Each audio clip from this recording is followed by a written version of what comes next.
Okay, so today we're going to try this a little bit different than I usually try it. As far as the video goes, I'm going to record the audio while I paint on this one, um, just because it'll be easier to edit and I want to see how that goes. So today what we're going to do is we're going to start layering and we're going to do washes. So the next step on painting this miniature is going to be that. The reason I'm going to do it this way is just that it's the main thing about painting quickly in miniature painting is understanding what you're doing from step 1 to step 10. Um, so this is the approach I've used in the past. It's the approach I used on this model here that I painted last night. And this is what our model is going to look like more or less by the time we're finished, ideally. Um, so I did the same thing on this. So right here, I started at this same stage. I base coated all the parts, and then I applied washes to everything, and then I re-base coated essentially, and then I went and layered up to highlights essentially. And after doing all that, then we do the hatch marks, the black lining, the final detailing, things like that. So that's where we'll end up more or less, is there, and this is where we're at now. So the next step is going to be to wash.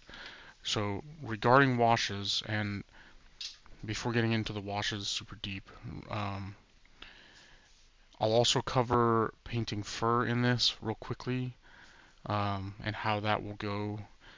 Essentially, you should do it before, essentially as part of this step. So all you want to do initially is base coat. Let's say you're painting leopard skin, or leopard fur rather.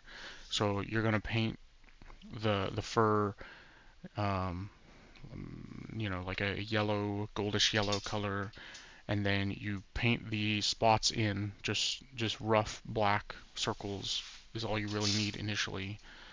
And then once you have that, you can then do your wash, which is what we're about to do, and then after that you can go over and detail it and make it look like fur.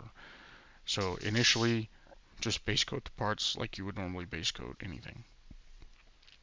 So regarding washes, um, Rescue Can asked in the supporter channel what color washes he should get. So in this case, for this model, for the colors that I chose, because they're all relatively muted colors and there's no like yellow or like bright red or anything like that, I'm just going to use these two here. This is Strong Tone and Strong Skin Shade. They're very similar. You can see from the color on the label, they're very similar. It's just Strong Skin Shade is a little more orange, while this one is more just a like kind of a beige, neutral-y brown. You can also use other colors though.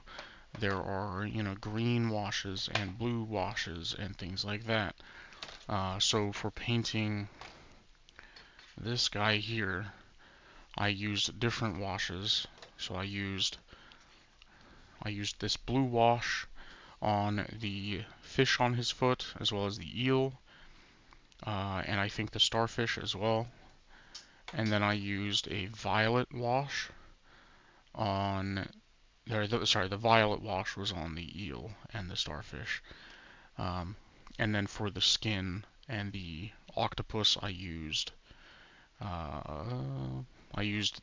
this one, Seraphim Sepia, because it's similar to the skin shade we're going to use. It's kind of, this one's darker, but it's kind of like an orange brown, and that's usually what I would use for skin. Unless it's like a darker flesh tone, then you would use something like violet or dark or strong shade or something like that. Um, so in this case, like I said, I'm going to just use simple colors, but you can also absolutely mix it up. Um, I mean, I'll just use the violet on the green parts actually, just to demonstrate, and then I'll just use strong skin shade on everything else. So we'll go ahead and do that. So first I'm going to do the violet wash. Always make sure you shake your washes very well, because if you don't shake them well, they can end up glossy or cracking and do weird things you don't want like that.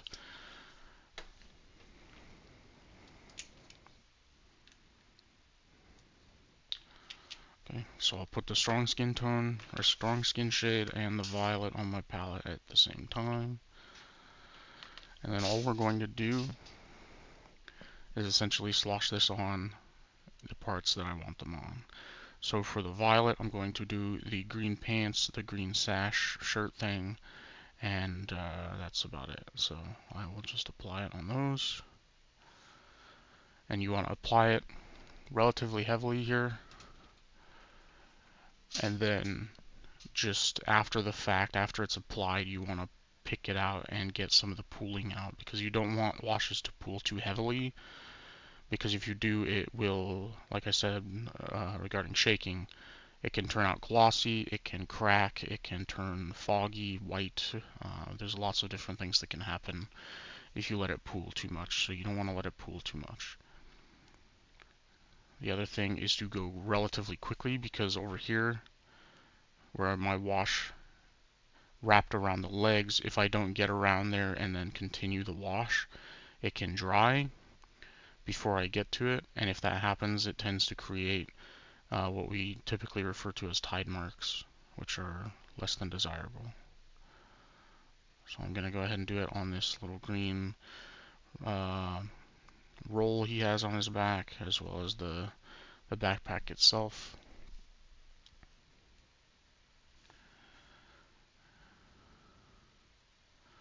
And I forgot he has this little potion on his back. I'm going to use it on that as well. And then there's a little section here where the green shows through. I'm going to go ahead and apply it there. I'm doing the violet first because this is not a very dark wash. You can make it darker by mixing a darker wash in with this wash. You can also add like black ink and stuff if you want to darken it. But another way of doing it is just apply it as is and then use a darker wash around it to make it darker where you want it darker, which is what I'm going to do here. So now I'm going to use my dark skin tone. This is a really dark like wash. It's really very close to black, unless you put it on white. So I'm going to take this, I'm going to apply it on the gun stock and the gun barrel and his skin, basically everywhere I didn't hit with the violet.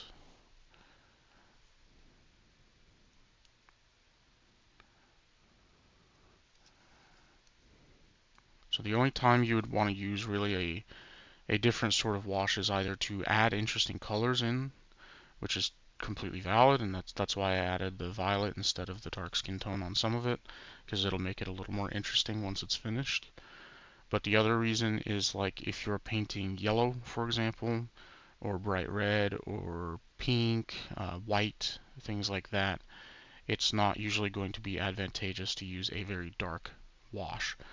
The reason being, if you have a light color, it's similar to layering actually. If you layer from black straight to white without any intermediary colors between, you'll get a very harsh transition and it won't be very nice looking. That's just the way it is. And the same applies with washes. If you apply a black wash over a white paint job, it will look dirty and not very clean and nice, and we generally don't want that. So it just depends on what you're doing, what color you're painting, and how you want it to look, really. So in this case, like I said, because they're all muted, darker colors, it's perfectly okay to just use a black wash if I wanted to. But in this case, I am going to mix in some other colors just for the sake of, one, demonstration, and also to make it a little more interesting looking. So I'm just getting this wash applied on the shoes and everything else that wasn't hit by the violet.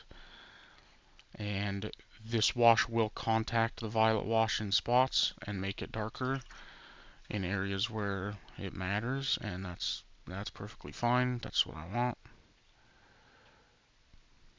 And now I'm just going to go around and make sure it's not pooling too bad anywhere.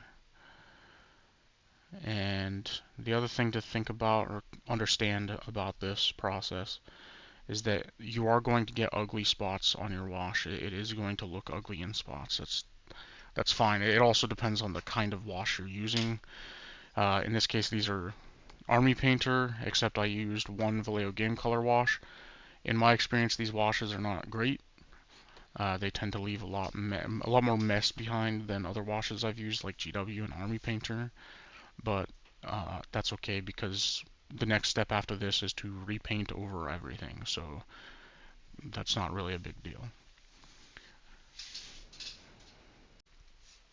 Alright, so the next step is to just let the wash dry. Do not use a hair dryer on washes or speed it up in any way. Just let it sit and do its thing.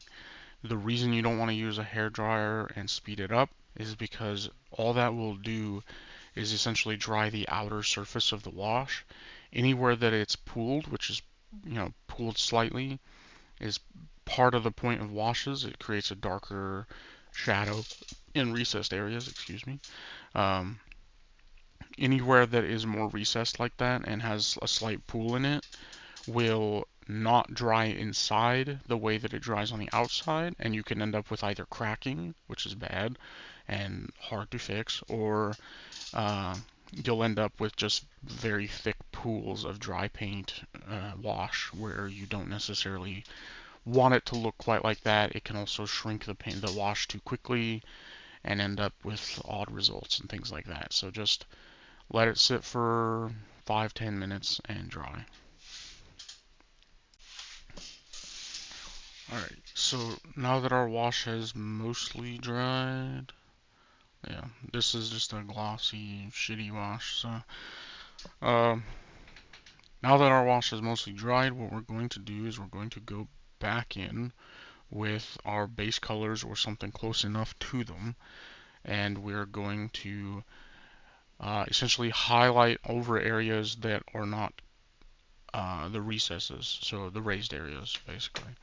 Uh, so to do that, we will get our palette here, and I'm going to load it up with colors that are more or less what I showed you in the previous video part. Um, I'm not especially particular about using exact colors. I just want them to look similar, and that's all that really matters, is that they look similar. They don't have to be one-to-one exact, because that's not really important at all. So I'm going to bring in this color, khaki, for the shoes and the gun stock, the backpack, and I will mix with US olive drab for the pants. So I'm going to put that on my palette as well. I'm going to use nocturnal red and a couple other colors for the skin. I will use nocturnal red and hot orange from Vallejo Game Color. I'm going to mix them together so I've got them separated on my palette here so that I can mix them together in the middle. And then we will do, so we have blue and green, so I will grab this green, is Scorpy Green from Vallejo Game Color, and I also will mix that with the US Olive Drab to get a mid color. So I'm going to put that over here. And then for the sash and his wristbands, I've got blue, so I will grab this color. This is just AK Deep Blue. And I want some yellow on my palette for reasons, so I'm going to put that up here next to the blue. So this is what my palette looks like. These are my two washes I used. This is for the gun barrel and the backpack. I will be mixing it with the green here in this well for the pants. The blue is for the hood and his mask, and I will be mixing that with probably the green and yellow in order to make a highlight color. The red here is for the skin color. I'll be mixing that with the orange and then the yellow in another well for the highlight. And I will probably also bring in white on this palette also. So let's go ahead and do that. I'm going to use white ink. This is usually what I use for doing highlighting. I don't like using white paint that much. I will just for base coating, but otherwise, for highlighting, for mixing with other colors, I just use white ink because that's fine. Okay, so I'm going to use a number 1 from, I think this is number 1. Well, the number is like covered in paint, but yeah, it's a number 1 from Raphael 844. Any brush is fine, number 1, number 2, number 3, whatever you're comfortable with. It really does not matter at all. As long as you enjoy painting with it is what really matters. So because I'm not using a wet palette, I use a weld palette. I'm going to add a little bit of retarder to each well. You may want to do this anyways because it gives you more working time with the paint. I just add 1 drop to each well of paint so that it has a little more drying time, and it just allows you more working time, so you don't have to fret and go quickly or whatever. Then I'm going to add a full brush load of water to each well.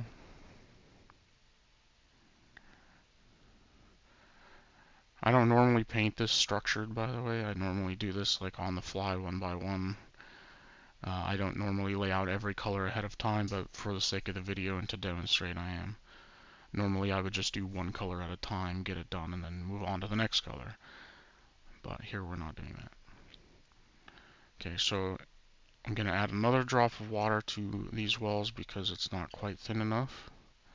I want the paint to be essentially nice and flowy, but not too thin. So about 2 drops of water to 1 drop of paint is about the ratio I would go with here.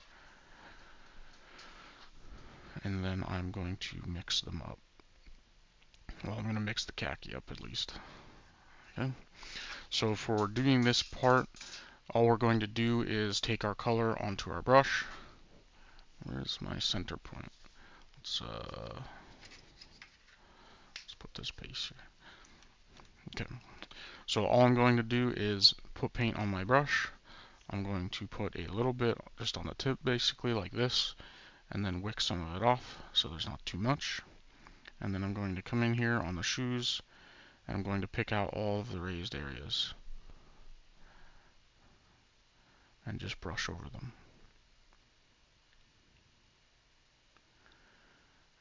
In this stage of the process, it is important to take more time when applying your paint because you don't want to get it inside the recesses and cover up your previous work. If you do, you can fix it. It's not the end of the world, but it's easier if you just be careful to begin with. So go in and highlight both sides of the shoe, front and back, and get those raised areas. I will do so on the backpack as well. And in this case, I'm just going to be careful to leave the violet in between the parts of the backpack so that it still shows through. So I'm going to paint the strap, but leave that violet in between the strap and the other cloth on the backpack. I'm going to go over to the next part of it.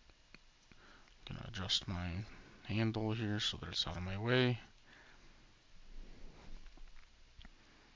And paint the center part.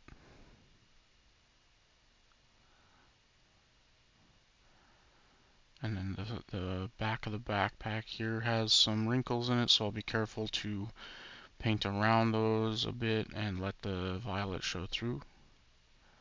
And then do the next strap. And then do the upper part here. There are going to be areas like this where the wash maybe went a little too far out.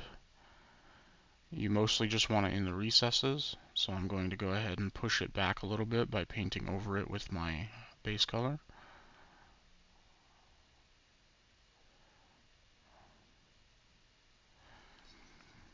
And then we will get the side of the backpack here. And then go over to this side. Again, I'm being careful to not get the paint in the recesses of folds and stuff, because you want your color to remain there. So next, I'm going to rinse my brush real quick and wick it off on a paper towel. And then I'm going to go in with the khaki again, and now on the gun stock. For the gun stock, for this initial color, I am just going to base coat again, leaving the shading in the recessed areas. So I'm just going over the entire gun stock here.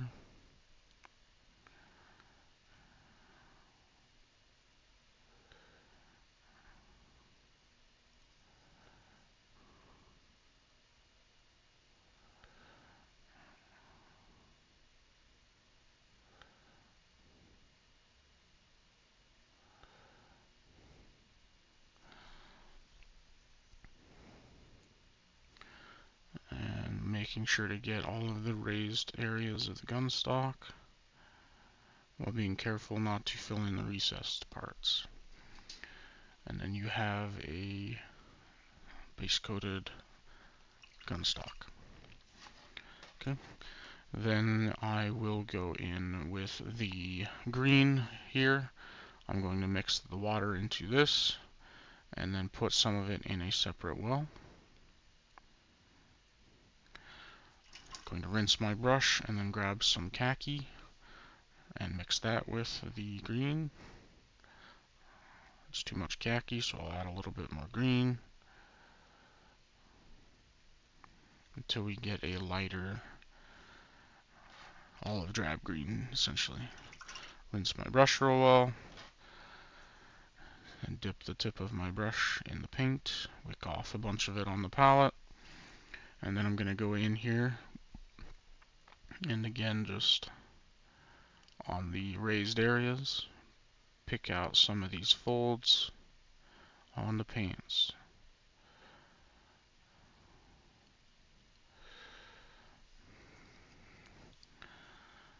If you have a hard time getting to certain objects, don't be afraid to like tip the mini upside down or whatever. The main thing is being able to get to the stuff you need to paint, so that's what matters.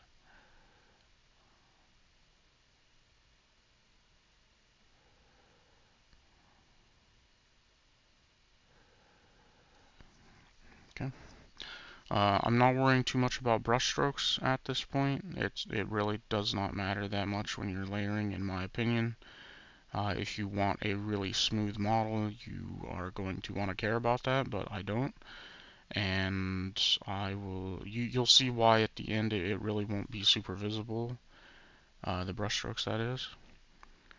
And if they are visible, all they'll really do is make your model look a little more painterly, and that's not a bad thing. So, in my opinion, we should not be caring about that much.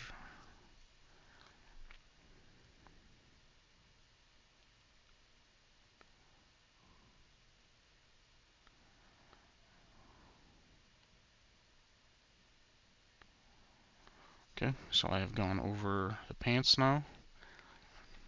He has this little roll on his back. I'm going to grab the bright Scorpy green that I had, and I'm going to grab a little bit of this mixture I just made and bring it up here higher on the palette and mix that up. I'm doing this to add variation to the colors on my model. I don't want every color of green to look like the same color of green, because that would be boring and make the model look really flat and uniform. But I don't, so I'm gonna mix those two to make a different looking green and apply that to the roll on his back. And now we have that base coated. Next I will do the skin, because that is one of the more internal details on the model. So I'm going to grab my red color, and initially I'm going to take my orange and mix that right into the red well. Then I'm going to take some of the red well into the middle well, wipe my brush off, grab more of the orange, and make a mixture here. I'm going to grab some of my yellow and add that to that mixture as well. was probably too much, but that's fine. And then add, without cleaning my brush, move on to the orange well and mix that up. And then grab my yellow, add it to the next well, grab some of the orange well, grab more of the orange well, until we get a color that is slightly brighter, but not too much so than the previous color. I'm going to grab some of this one here, and then add a bit of water there, add a bit of water there, add a bit of water there. And then I'm going to mix from top to bottom, so from the highlight color, which is here, into the orange well, which is here, into the shadow well, into my darkest color. And now I have a shadow, mid-tone, and highlight color with, I might use the yellow as a peak highlight.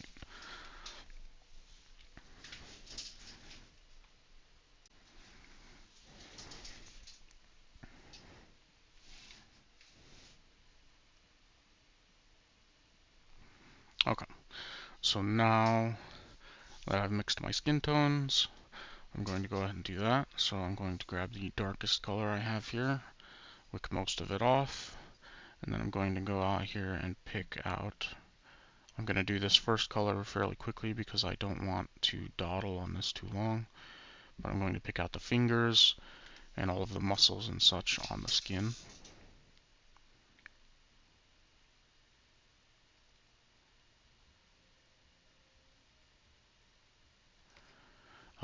The reason I don't want to dawdle on this color too much is it is going to be almost entirely covered up, if not entirely covered up. This is mostly just a, oops, this color in this case is mostly just a base coat for the sake of base coating, because it'll make my subsequent colors easier, because orange and yellow don't cover that well, as everybody knows. Okay, so I'm still making sure to leave the shadow color from the wash in most of the darkest, deepest recesses. So I've done that. Then I'm going to come in here and pick out the cheeks. It's okay if you get a little overpainting, because we'll be fixing that later when we paint the blue part. That's why I'm doing the skin now. Okay, and then get his forehead a little bit, and his nose, and then the cheeks and such that are kind of visible,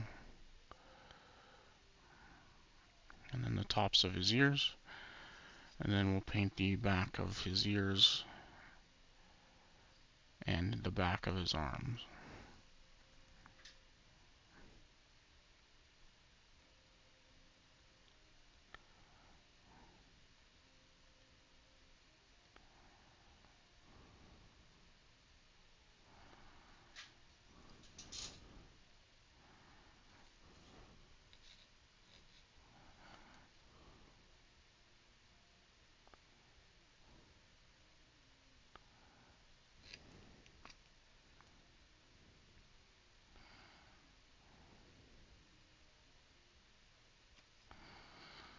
Okay.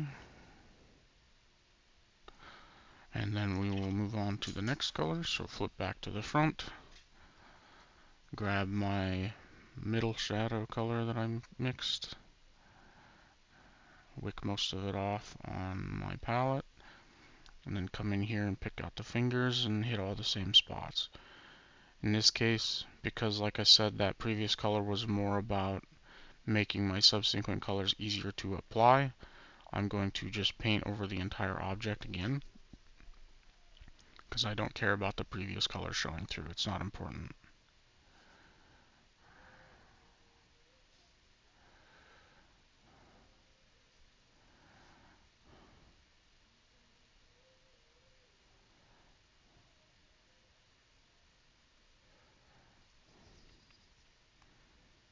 Go ahead and highlight the noses and his cheek here, the top of his ear, and then get his arm.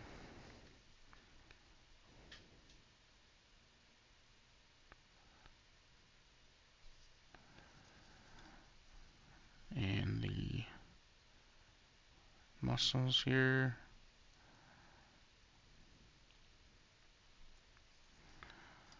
And just work my way around the model and cover every raised area of the skin that shows. Okay, go back, get the back of the ears, and then the left ear, the left cheek, and then the arms.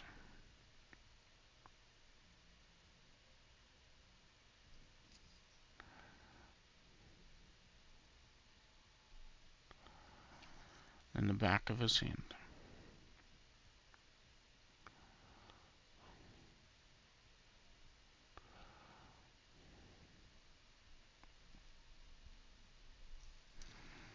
Okay, that's that layer. And then, just like before, we're going to grab the next color, the mid-tone, wick most of it off, and then go in and apply it over the previous layer. In this case, I'm not going to entirely cover the previous layer, but I'm not going to be too stingy either, because I don't want the previous color to dictate the overall feel and color appearance of this skin tone too much. I want it to be closer to these two colors than that color, so I'm going to still apply it over most of what I did before.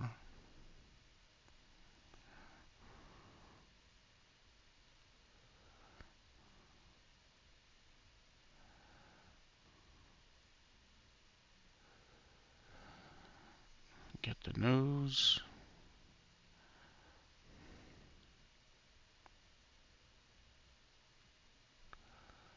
And the ear. And get the back of the arm.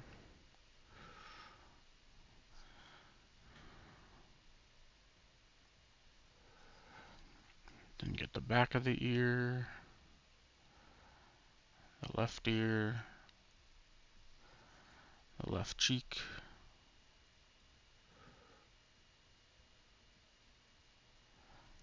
And then the left arm.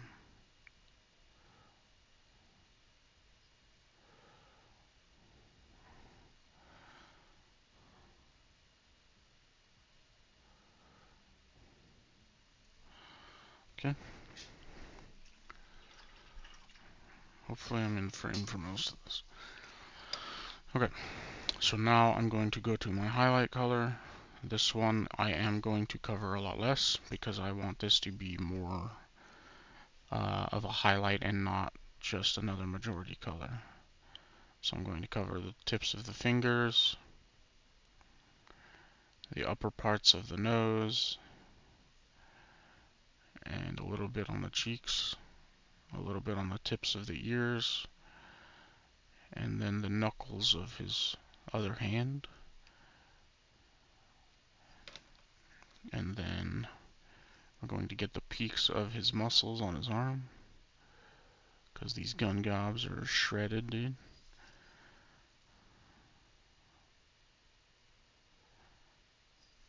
Okay, I'm going to rinse my brush real quick and grab more paint, just a little bit on the tip,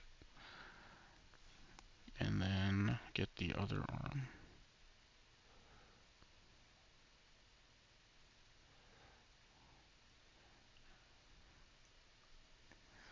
And then the hand.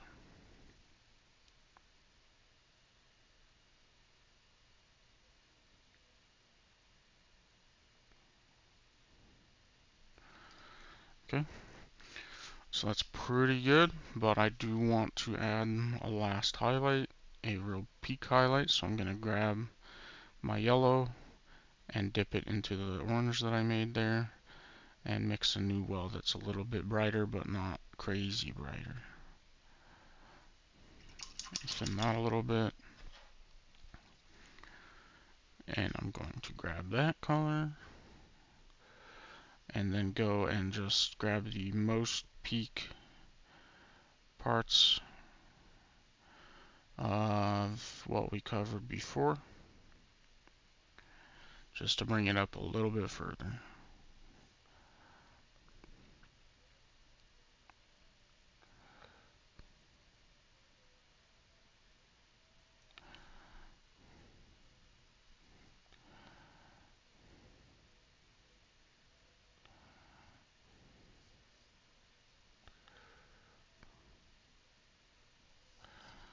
And get the backside.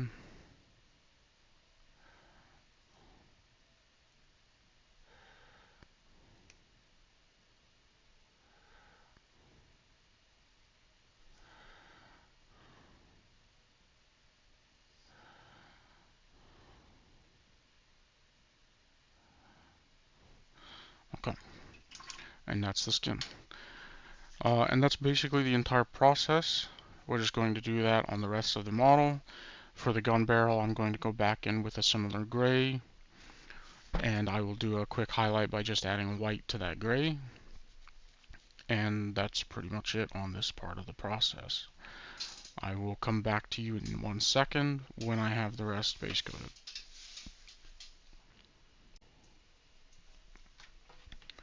Okay, one more quick thing before the final part of this video I forgot about. Some of you are going to be doing non-metallic metal, essentially. In my opinion, with cartoon style stuff, non-metallic metal is the only way to go, because in my opinion, you can't really make something look like a cartoon with metallics. So for non-metallic metal, though, we're doing a very simple non-metallic metal. It's not something you have to make look like real life. That's not the point. The point is to look like a cartoon. And cartoons only mimic real life. They don't go one-to-one with reality. That's not the point. So for the gun barrel here as a demonstration, what I've done is I've taken a lighter gray, left the previous base coat color underneath, let the shadows sit in the recesses as before, but then I've just applied a flat layer of the lighter gray over top of it. The important thing to understand here is shapes.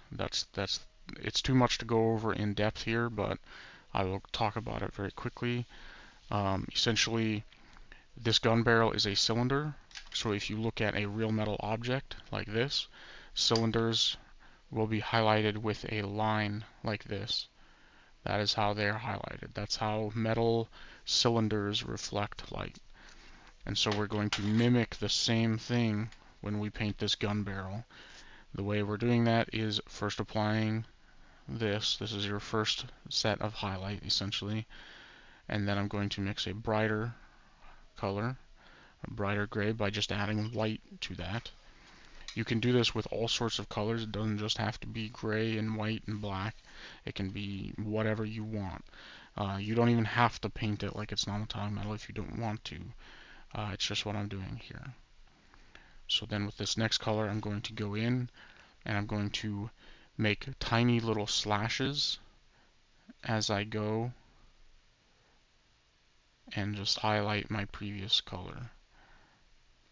And I want to go down the center, essentially, of where I applied it before.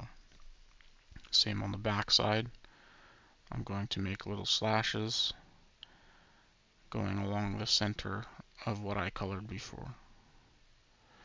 Then when I get to the tip of the gun barrel, I'm going to highlight the very tip, the upper crest, and then the lower inside of the barrel. Okay, I'm going to rinse my brush real quick. I'm going to add a drop of water to my white here. I'm going to grab a tiny bit of the gray and mix a near peak highlight. And then for this, I'm going to grab a 2-0. You don't need to. I just prefer it for handling purposes, essentially. Then I'm going to grab my very, very light gray, and I'm going to essentially just paint a line inside of that previous color that I just applied. But I want the line to be somewhat broken and wobbly. It doesn't need to be straight. And I will pick my brush up here and there to make a more wobbly and broken looking line. Same on the back. And then same on the very cusp of the tip of the gun barrel and the very cusp of the bottom of the gun barrel. And with that, you get a very basic but effective in my opinion at least, non-metallic metal. And that's all we're really going for. It's just effective. It just needs to read as, okay, that's basically a metal object, and that's it. Okay, so I've base coated the blue I've re-base coated the blue and the green cloth, as well as his hair and his ears and his eyebrows. I did the metal gun barrel as shown, and the last thing we're going to do and talk about is essentially just highlighting. This is essentially just the color highlight. We'll go over a peak highlight after the blacklining process later to make it look more cartoon. But here, what we're going to do is I'm going to just mix colors on the fly to look like highlights. So I'm going to do the blue first. So I'm going to take the blue, put it in a separate wall here. I'm going to take my white, not too much, but more than that. Add white. I'm going to take a little bit of the yellow in this case because it's blue. It will make a nice bluish green color. That's too bluish green, so I'm going to add more white and a bit more blue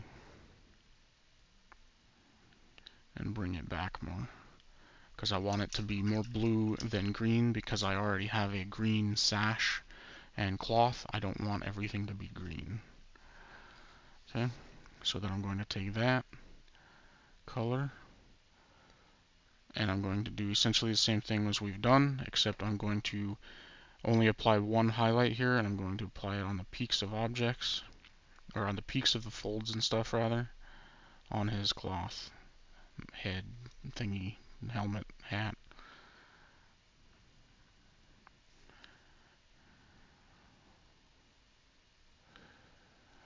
I'm also going to apply it on his mask. Again, just focusing on the peaks of folds and such.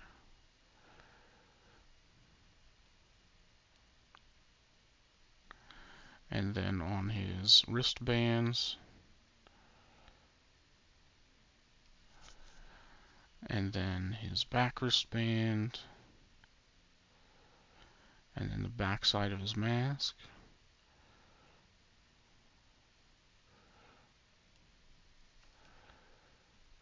I'm being a lot more careful to not get overpainting now because I don't want to have to go back and fix previous colors I've already done.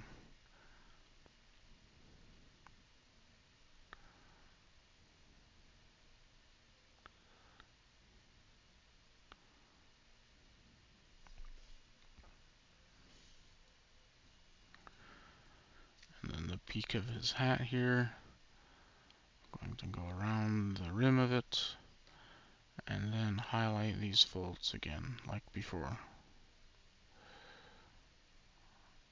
I'm just using slashing brush strokes here to get simple highlights.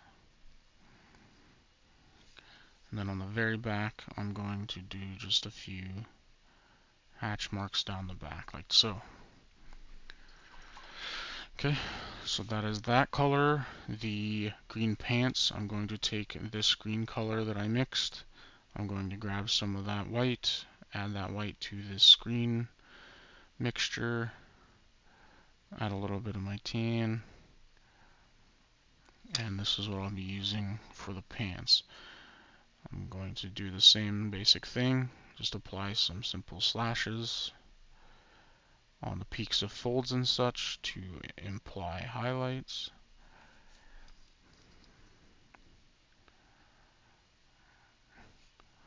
On front and back, all the way around.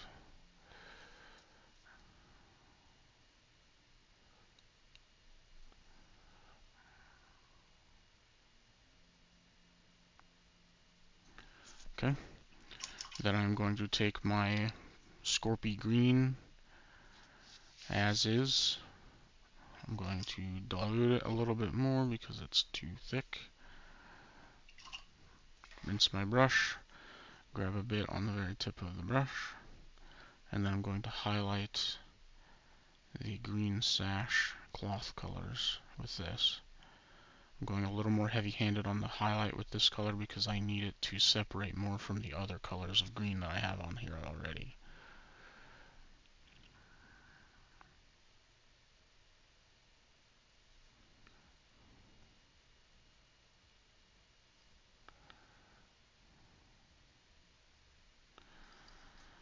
Go to the front and highlight it in the front here.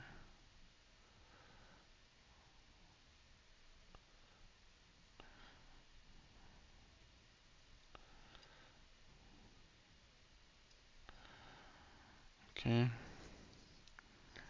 I'm going to apply another layer on the front because I don't think it covered well enough to really pop. So I'm going to do it again.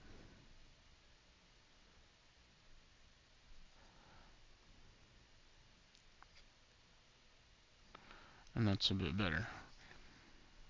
Okay. The shoes and the backpack are fine. For the gun stock, what I'm going to do is I'm going to take the ugly white mixture I have here. I'm going to add some of it over to a separate well.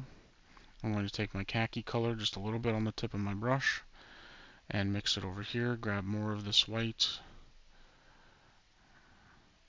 because I want a nice bright color. And I'm going to grab my 2-0 again. Again, this is just preference. You can use whatever you want as long as it has a sharp tip. And then I'm going to make lines on the gun stock here. Just a few. It doesn't need to be crazy. It's just to give the effect of wood grain, essentially. And we'll try to pick that out a bit further once we get to the black lining stage of the model. Same on the gun stock in the back, just a couple little lines, and that's all. And that is basically the entire process here for the colors. The thing I will do in the next video, this is where we're ending up for now, but in the next video I will go over black lining, doing hatch marks, whatever you call them, as well as final detailing, picking out interesting stuff, painting the eyes, and things like that. Real quickly, I will go over fur here in a moment for the couple of people that asked about that.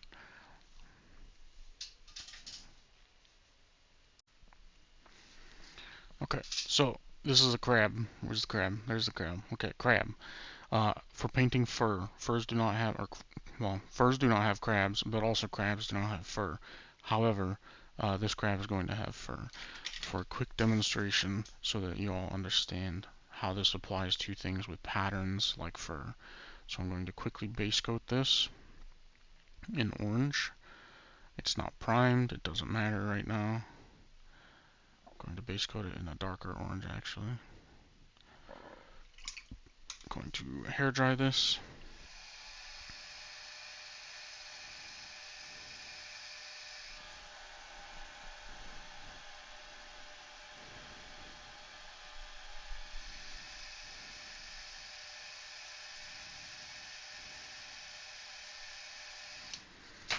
Okay, so this is our base coat. This would essentially be the broad fur color. Let's say you're painting a tiger. This is his orange fur. From there, you would do the stripes. So you don't have to do them in black right away. You can do dark gray or something. For the demonstration, I'm just going to use what I have on my palette. I'm going to use a dark red here, and I'm going to make my stripes.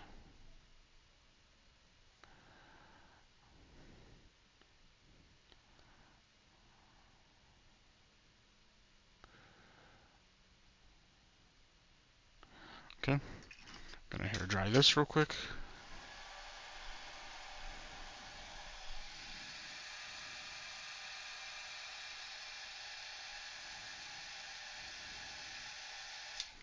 Okay, so at this point we have what we need for the base colors. This is all you need to do for fur. If you're doing leopards, you know, just do little round circles that look like leopard spots. whatever. You're just going to pick the basic color of what the object is, what the pattern is, and you're going to paint it on here. Next, we would do the wash. Once we've done the wash, I'm not going to do it here because, well, fuck, I'll do it, whatever. Hold on. One sec. Just give me a minute.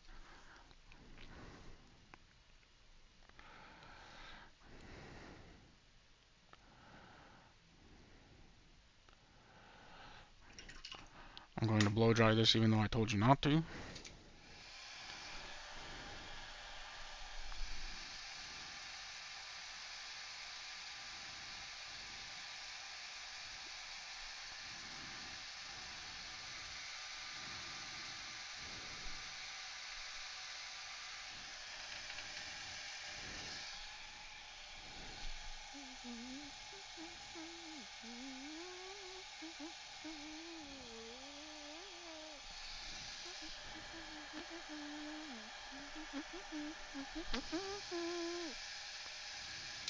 Okay.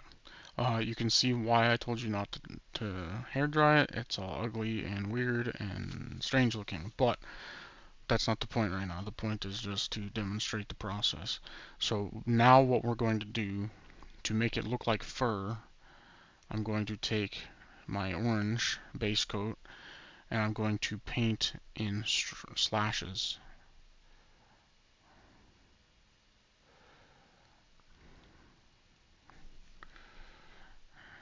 I'm going to essentially reapply my base coat the same way we did in the rest of the video. However, I'm going to apply it all in thin line slashes. This is to emulate fur texture. It's okay if you overlap over your pattern color a little bit. You just need it there for later when you need to go over those so that you can tell where they were essentially. Okay, so I have my first base coat. For my highlight, I'm going to just take my brighter orange that I mixed earlier, and I'm going to do the exact same thing, but you would focus this essentially around higher volumes. If there are, for example, folds in the fur, the upper parts of the folds should be highlighted with the fur slashes like this, rather than the entire surface. Just like if you were painting a cloak or any other object, except now we are deliberately working texture into it.